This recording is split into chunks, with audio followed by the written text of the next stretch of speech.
head of the European Friends of Balochistan. We actually celebrate Balochistan Independence Day every year in the European Parliament under the auspices of Mr. Chanisky. And Thank you, Mr. Chairman. Thank you very much indeed for opportunity of participation in this very important conference. Mr. Chairman, ladies and gentlemen, dear friends, as the chair of the European Friends of Balochistan, I am extremely concerned over the continued killings of journalists and other civilians in Balochistan. As a Pole, I must reiterate that Poland has not forgotten the unjustified killing of our compatriot Piotr Stańczak in Peshawar 3 years ago. As I said some months ago, the Pakistani government claims that the number of victims of enforced disappearance in Balochistan has declined, but the most cruel aspect of this statement is that many of the victims have survived as dead. Since June 2010, media and human rights organizations have reported the extrajudicial killings of more than 350 political activists. Amnesty International correctly called the policy as a kill and dump policy.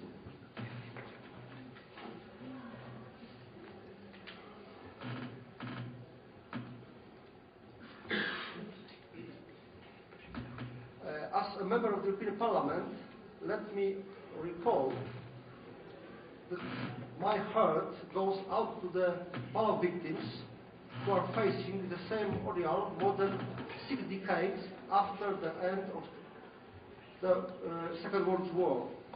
I have already congratulated my Balochistan friends over the introduction of a resolution of the right to self-determination in the House of Representatives in the United States. I really hope the European Parliament will do the same, as it sent a clear message to the government of Pakistan. The violation of human rights of the Balochistan people of Balochistan is unacceptable to the European community, European nations. I have worked with Mehran Baluch, who has not only talked the talk, but also walked the walk for many years now. I condemn in the strongest possible words the brutal and merciless killing of Mehran Baluch's sister-in-law, Zabur Domki, and her 13-year-old daughter, Yanan Domki, along with their family driver, Mehran Baluch, on January 31 in Karachi. Pakistan has now reported that the killing of the respectable Domki females was meant to send a message to Mehran Baluch's brother-in-law, Rahmandak Bufti, to cease his struggle for the rights of Balochistan. I note with concern that the government of Pakistan ordered a censorship on the electronic media for firing the interviews of Pakistan political leaders and activists. The most dangerous thing to launch in Balochistan is the deadliest place for journalists anywhere in the world. Last year, 10 journalists were killed in Balochistan. I call upon all the European governments to send a fact-finding mission to Balochistan and also urge humanitarian and human rights organizations to speed up their efforts in Balochistan to help the victim families. I am gratified at the words of Ambassador Lars Gunnar Wigemark of the European Union that the international standards of human rights and fundamental democratic principles must be adhered to in Balochistan. I am also happy to note that the European Union will send long-term and short-term observers to Balochistan. Thank you. Thank you, Mr. Chairman. Thank you, Mr. Chanisky. Tato is a human rights activist and again another great supporter of the Balochistan cause.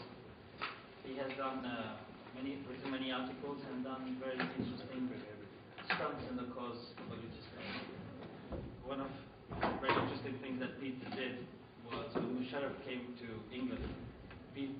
actually stopped his motorcade, and I think he got arrested but released. So he's a staunch supporter of the Balochistan cause and a great friend of the Baloch nation. I speak as a human rights defender and a supporter of the right of all peoples everywhere to self-determination.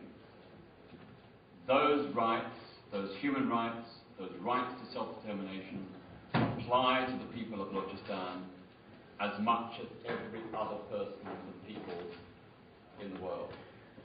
It's a principle that is enshrined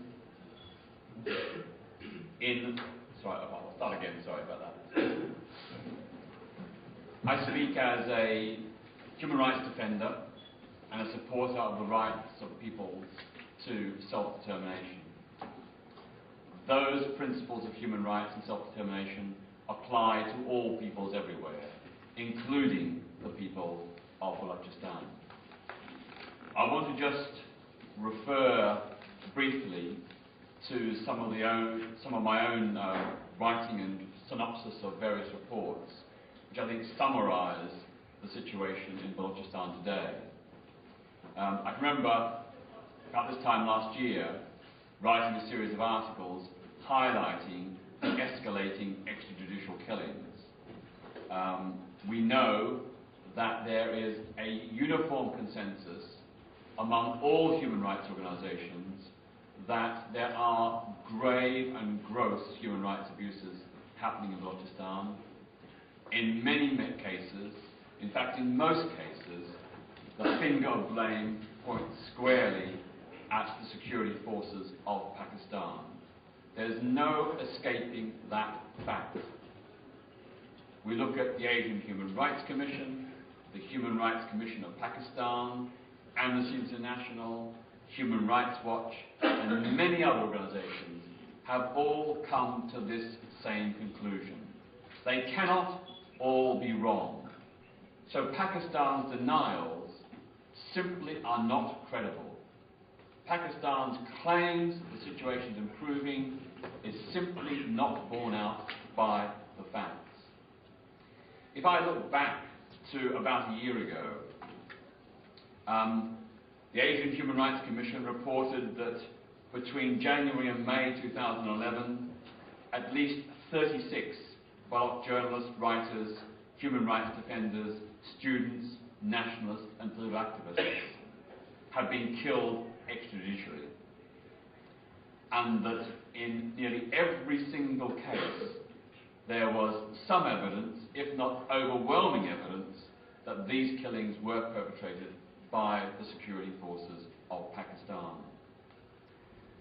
But the Asian Human Rights Commission was not alone. At the same time, Amnesty International corroborated this wave of intensified repression.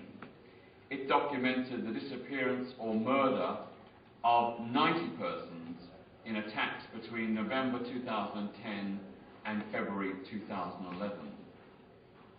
Likewise, the Asian Legal Resource Centre estimated in about this time last year that more than 120 people had been abducted and killed by Pakistani security forces between October 2010 and May 2011. That was last year. Since then, of course, the Pakistani government claims that the human rights situation has improved, that extrajudicial killings have dramatically declined. Yet in January this year, the Asian Human Rights Commission reported that the killings were ongoing and intensifying. It said that despite government claims that extrajudicial killings had been stopped or dramatically reduced, they were in fact continuing. And it particularly pointed the finger at the new organisation, the TNAB, which had claimed specific culpability and responsibility for a number of murders. This organisation, TNAB, is in effect an unlicensed death squad that runs amok with the connivance of the government of Pakistan doing their dirty work, killing Baloch nationalists and human rights defenders. During the 6 months from August 2011 to January 2012, the Asian Human Rights Commission researched and reported that 56 persons who were missing or disappeared after their arrest by plainclothes officials were killed either in captivity or somewhere else, and their bullet-riddled bodies were found dumped mostly on roadsides. It is very, very clear from the Asian Human Rights Commission report of January this year that the number of killings is continuing and escalating. In fact, it says that the total number of extrajudicial killings of disappeared persons from July 2010 to January 2012 was 271. 271 known corroborated extrajudicial killings in that short period.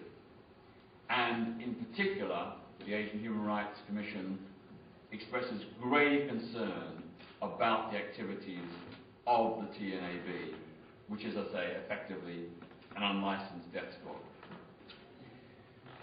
In terms of the future, I would appeal to people in Pakistan that it's in their interests to agree a military ceasefire and a negotiated political settlement.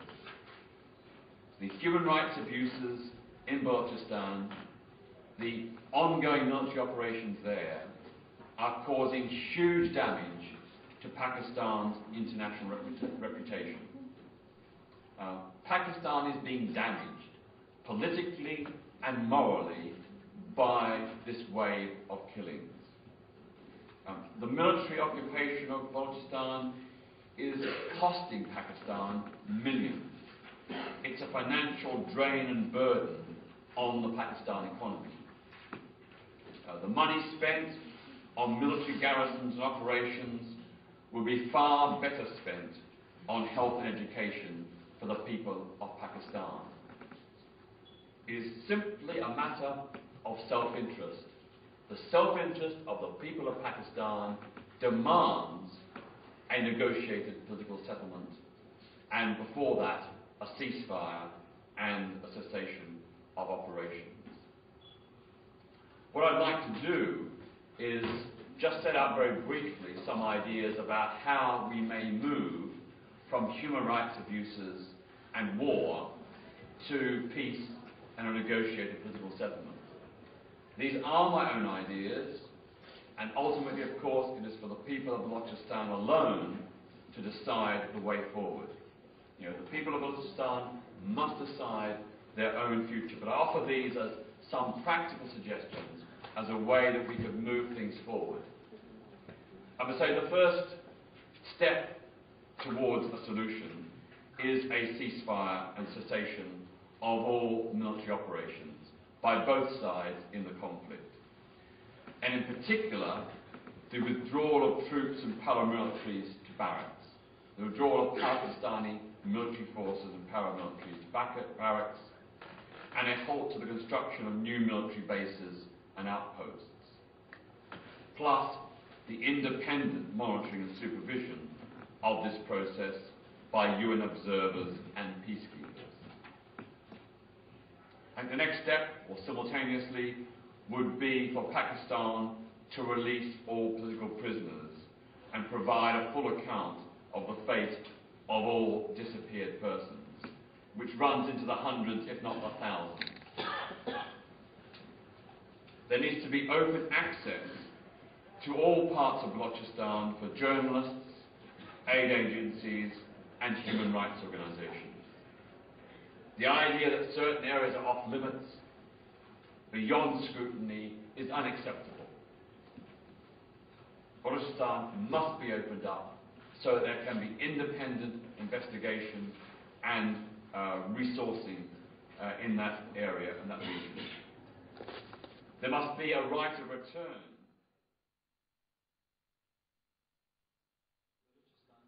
It always sees this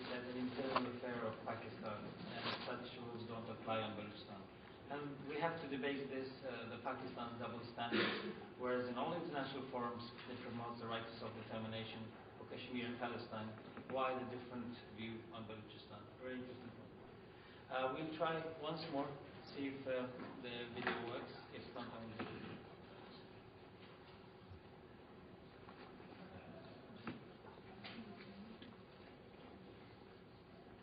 If I call this meeting of the Oversight Investigation Subcommittee of the House Foreign Affairs Committee to order. Today's hearing is about a part of the world and a people that most Americans know nothing about. Balochistan, an area inhabited by the Baluch people and who trace their history back for centuries. Balochistan deserves our attention because it is a turbulent land marked by human rights violations committed by regimes that are hostile to America's interests and values.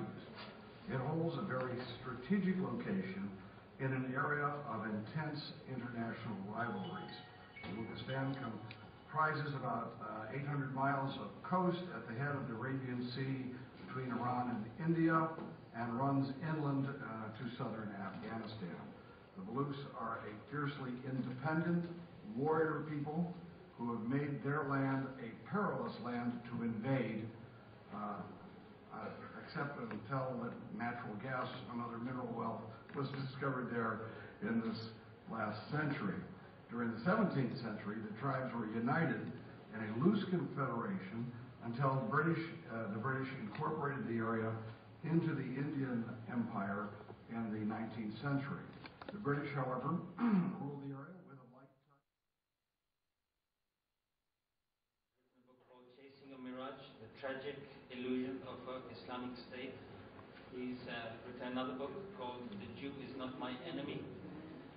He's spent quite a lot of time in prison in Balochistan, with my father as well at one point. So if he was no further introduction, Mr. Diagon. Thank you for inviting me.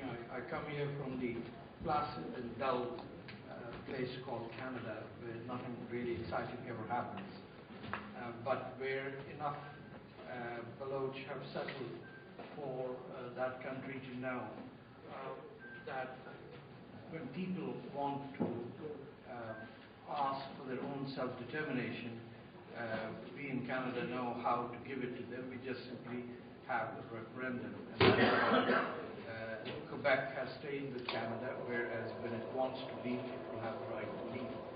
So I come from that context, but I'd like to address this issue slightly differently from a human rights issue.